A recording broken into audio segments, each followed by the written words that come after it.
Hello everyone and welcome to another review, intro, whatever you want to call it, to Urbek City Builder, which is a game that I think I played when it was like a demo for some Steam something event. And I bought it and now I'm playing it full. It even has a DLC nowadays. I haven't gotten to try the DLC, but now I finally had a proper-ish go at it. And it's really interesting.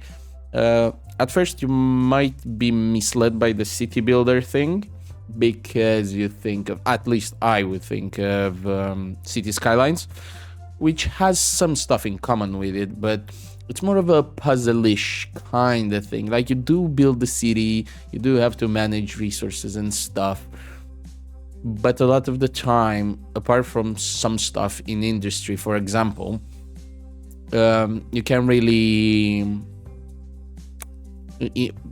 really just build some like the type of neighborhoods. They will evolve around what you actually can properly place, but they are interconnected because for the thing you can actually place and influence, and you get that, like a coal mine, for example, you need a certain type of workers, and to get a certain type of workers you need a certain type of neighborhood, and for a certain type of neighborhood you need food, you need a supermarket, the supermarket uses the food made from the farms, and yada yada. So it's all interconnected, and the better you place stuff and remove and change around, the better you can get neighborhoods. They look different, they influence each other, and it's quite cool. As you can see in their background, you can see like these all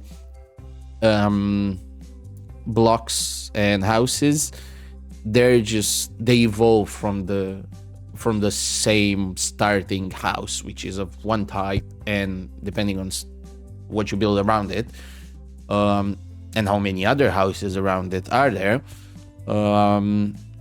you're gonna see different upgrades paths. So that's a slight introduction to the puzzle bit, which is super interesting. I don't think I played a game like it before, but very interesting. So let's go first to the new game. I'm gonna come clean. I can't play on the other parts because I haven't finished the first map, which I think, I haven't googled, it's just my intuition. I'll show you what I think needs to win the game, because as you can see, it says here you need to win the game in temporary bioforce. How do you win a city builder? Well, I mean, you'll see. So we go here and you can see the difficulty. Also, this, I think the devs are based in, I think I read Chile or somewhere in Latin America, South America. So you can see like a lot of the names I randomized here are from there, and like some backgrounds, like roughly how the sounds of the neighborhoods are. They're gonna be speaking like it sounds like Spanish. Anyway, you get difficulty here. You can select the map size, and depending on the size, the game is gonna be more difficult. Like, you're gonna have to manage and put the pieces of the puzzle, so to say, better, and can't fool around and role play a bit. But if you go for a giant, you can see how much because you have so much space and you can mess around. So it's easier. Then starting resources. I haven't played in sandbox mode, obviously, because I haven't finished the game or anything. But yeah, I usually go with high. This is okay. Before we go, so this also influences the game layout and difficulty, and it depends like what kind of industries you can make most use of. So then rivers, they're really good for like fishing docks and water mills for electricity. The types of terrain, as far as I'm aware, only influence stuff like you can't build farms on snow or desert. They do look a bit different, like at least the snow, you see snow on the buildings. But I don't really like it because the areas are so small, so it looks weird, because you might have like a really small 10 apartment blocks with snow on them, and everything else around them has no snow. So it's a bit weird. Also, it makes the game easier and all that. So yeah, you get it super easy. Depends what you want to do.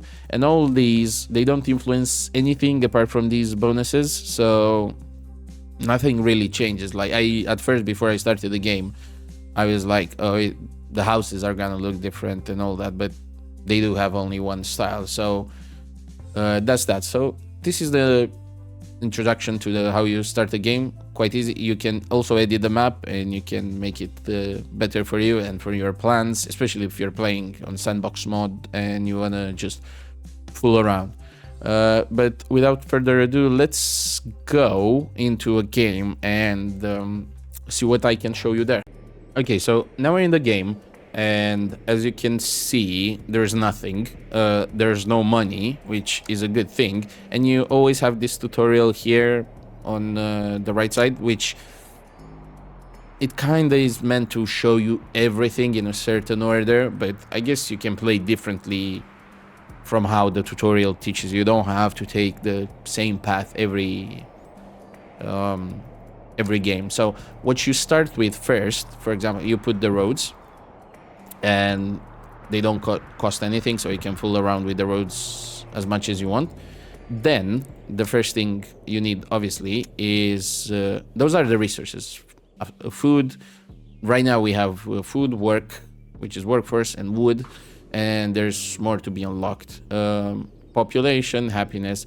So first of all, let's go and build some farms, because otherwise the houses won't build. I guess I should have showed that in the beginning.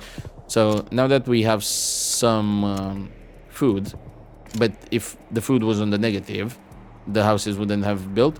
So we start with this, which is a wooden hut, which actually requires, so to build it, you need work first, and we already had some, and they're producing more now that they're built, and some wood, which you get from one of the first industry buildings you can have, and it's so on the left side for a building like this, you can see the requirements for it to be built. So I can build another lumber camp near it because that's the requirement.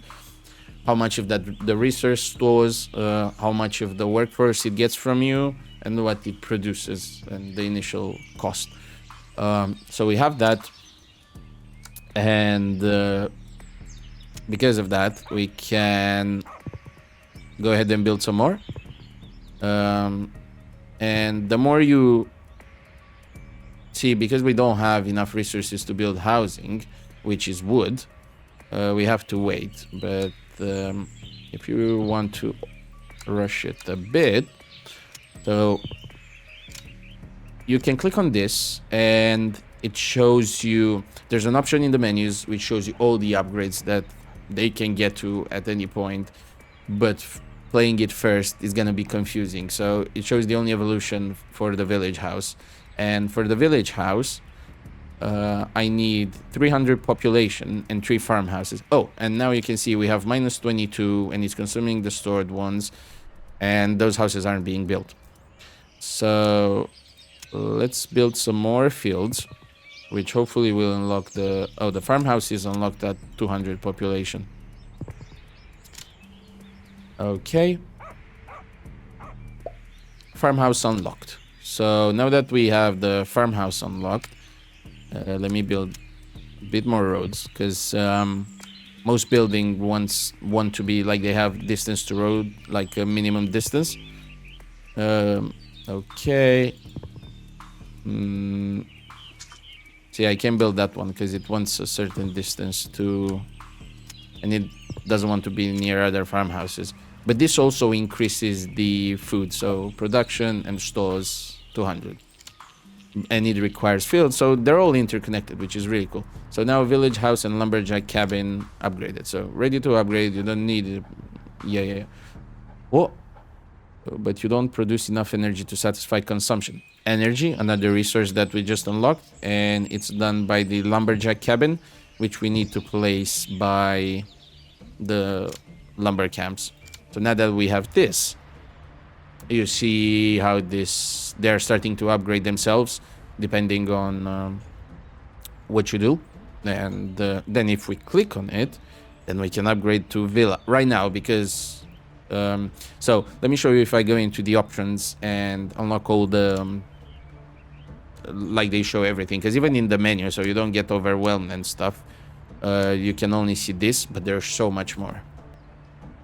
Okay, so now that we have this, you can see how many of those appeared, and even for the existing ones, you can see a lot more here. But now, if we click on a village house, you can see all the possible upgrades for this. And wealthy village house, one food service, but we haven't unlocked food service because we don't have enough population. So the purpose of the game, especially when you discover it, is just, especially the first times you play, just build around and stuff will be unlocked. Follow this tutorial and see where that gets you and how you want to build your city and all that. Now to get back to the thing that I said. So I think choose your path for the first condition to satisfy. So I think you choose one of these and it has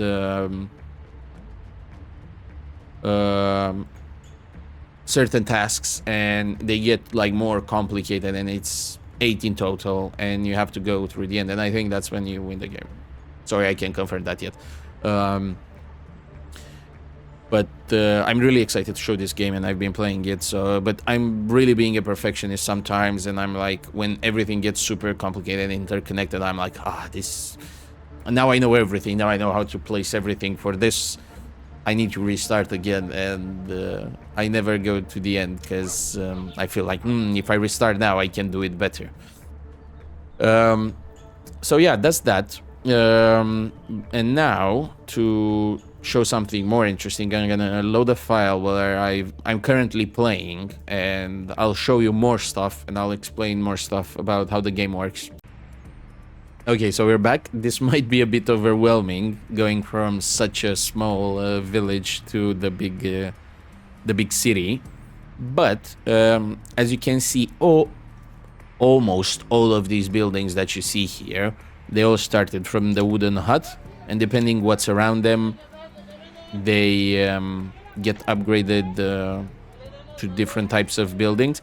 And that's a really interesting thing about this game. So you can't have, like in City Skylines, I mean, even in City Skylines, depending on the land value, they upgrade, but they don't influence that much, I feel like. But in here, you have to keep a steady supply of so unskilled workers, skilled workers, and highly skilled workers. So you can have everyone super educated and they only want to do high-end jobs like university and scientists. You also need the fields and other stuff like this. So this is the whole field, so to compare where you can get. And yeah, depending on the distance, like, you know, it's a bit realistic. Like, you know, those all the way far to the city that don't have anything, they don't even have a store nearby and stuff like that, they're still wooden huts.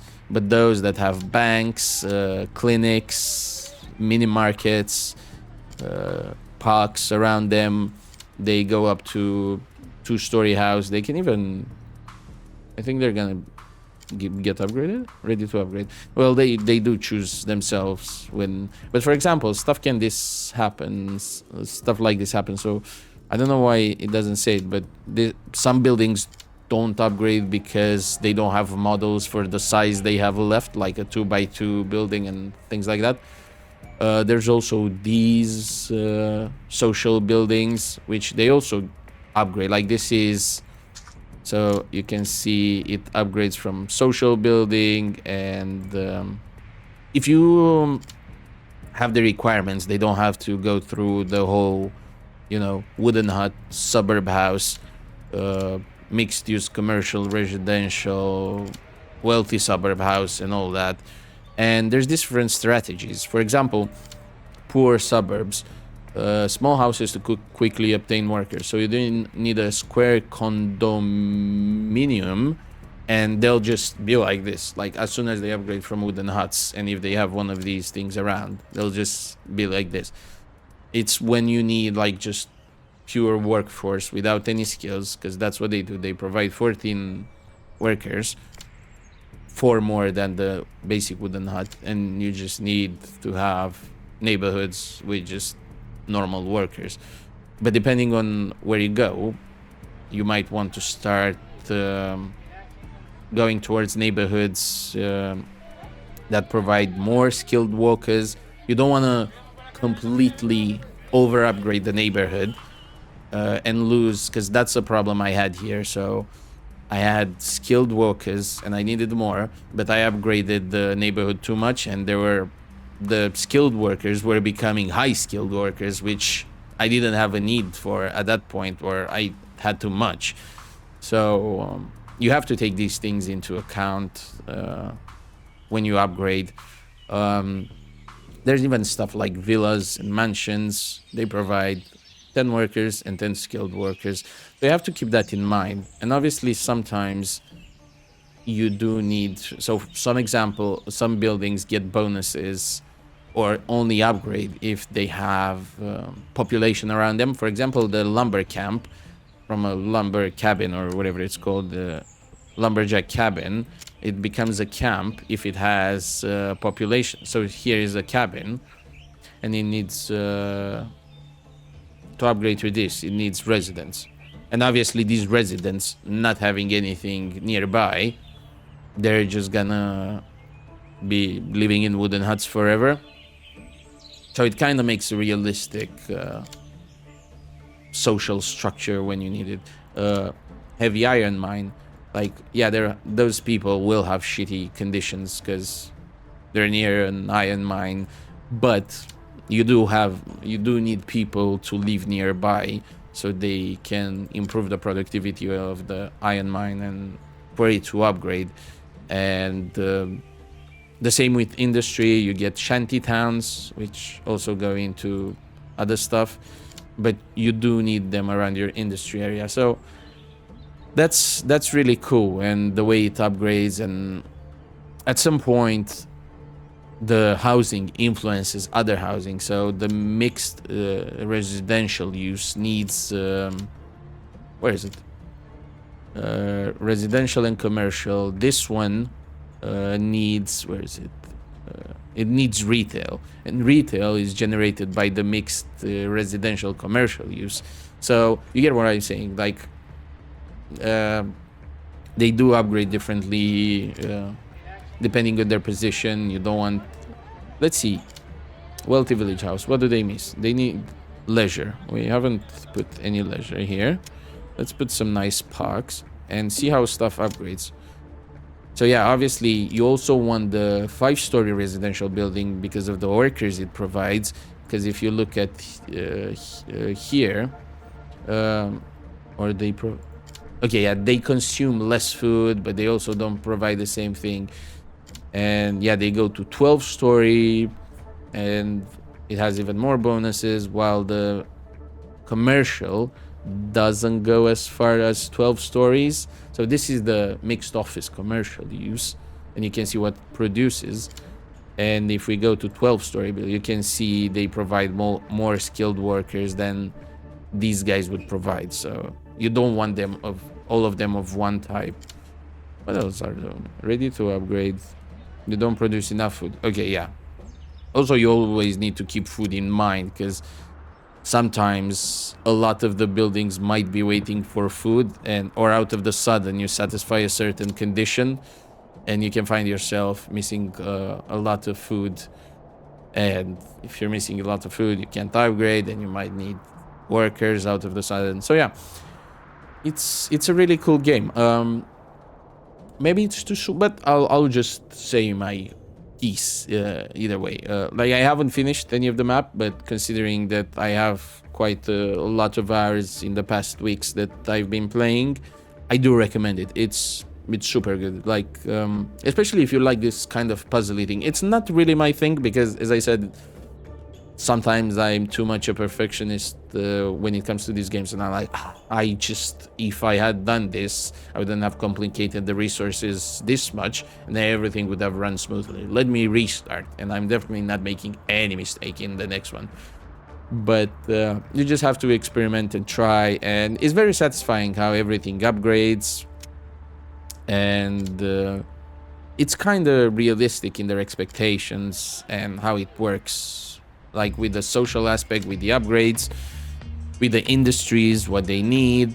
So the distance from pollution, how education influences certain neighborhoods. You can see we now get even more, and I love how they all combine, especially when they're the same type. So you can see these social buildings. They do combine quite cool at all levels. Look at this small neighborhood; it looks super cool. So yeah, there's a lot of, for example, here we have artist neighborhood, and it gives it quite a nice look with more colorful buildings. It's just everything runs very smoothly, and if this kind of combination of puzzle-y, solvey stuff and optimization and getting everything right, plus the city building aspect, which is quite cool, but doesn't feel as city buildy as City Skylines, so to say, or the management of stuff. Like, you mostly place things. So but basically, yeah, I don't think I have any bad things to say. Maybe sometimes it feels a bit overwhelming what you can do and when stuff upgrades out of the sun, but that's like just how I feel. It's not a... But yeah, it runs good, it plays good. The soundtrack could be a bit better. It's nice, but it does get repetitive, and some songs are not that good, I can't lie. And I would have liked if they had something like, as you upgrade and get more neighborhoods. Maybe they do, but I haven't noticed. But you get new songs, better songs, and stuff like that. Yeah, pretty satisfying game. If it's on sale, get it. If it's not on sale and you really want it, get it. It has my full recommendation, and you can play it even more chill. And it's an easy game to play. Especially, I rarely found myself increasing the speed. I feel like stuff happens too fast and you can't enjoy how your city evolves. So the only times I find myself increasing the speed is when I'm in a rut and I mismanage some resource and I need it to be generated faster and stuff to upgrade faster so I can get back on track and keep playing. But otherwise, it's really enjoyable and it doesn't feel slow, even if you play it under normal difficulty, which is a lot. I usually like to get time mods. For example, when I play Mountain Blade, I do have mods that speed up the time more than the initial developers allowed. For Battle Brothers 2, I get speed mods, even for combat and for the world map. But I can say I felt the need. I felt like every time I would speed it up, I'd be like, this is too much. I'm not enjoying how I'm building this. Stuff is upgrading too fast. And yeah, it allows you like a ton of creativity. You can experiment with the grid sizes. Buildings combine differently depending on their size. You can get them to combine like this, like on a full corner. Like here I have a high school, but if I had another social housing, and here it's facing a bit awkwardly because of a river there, they would combine very smoothly. So like, I just love how this little neighborhood looks. It just looks so good. Everybody's having a garden in the back. They're saying hello to the neighbors. And even the big building blocks, they could look a bit better, but it kind of makes sense. They look this way. So yeah, I just wanted to do a quick showcase / review. And later, after I gain some experience, more experience, and I finally finish one game, I'm gonna be back with maybe an updated review. Also, it has the game has a DLC, which obviously I think I'll buy after I do everything with the main game, and I may come back with a review for that with some tips, which basically some tips, yeah, but I feel like this game would be better enjoyed playing it how you feel like you want to play. It doesn't punish you that bad, especially if you go on a like high resource giant map that lowers the game difficulty, and I don't think I'm ever gonna play the small one and put the difficulty up, because it's just not how I want to play city builders. I just want to have the freedom to experiment and not do grids over grids over grids. And although this is pretty grid-like, but you know, for example, this is such a bad idea that I put the social housing here. But yeah, get the game. If you enjoy the video, leave a like, share, comment, everything, and let me know your thoughts about the game.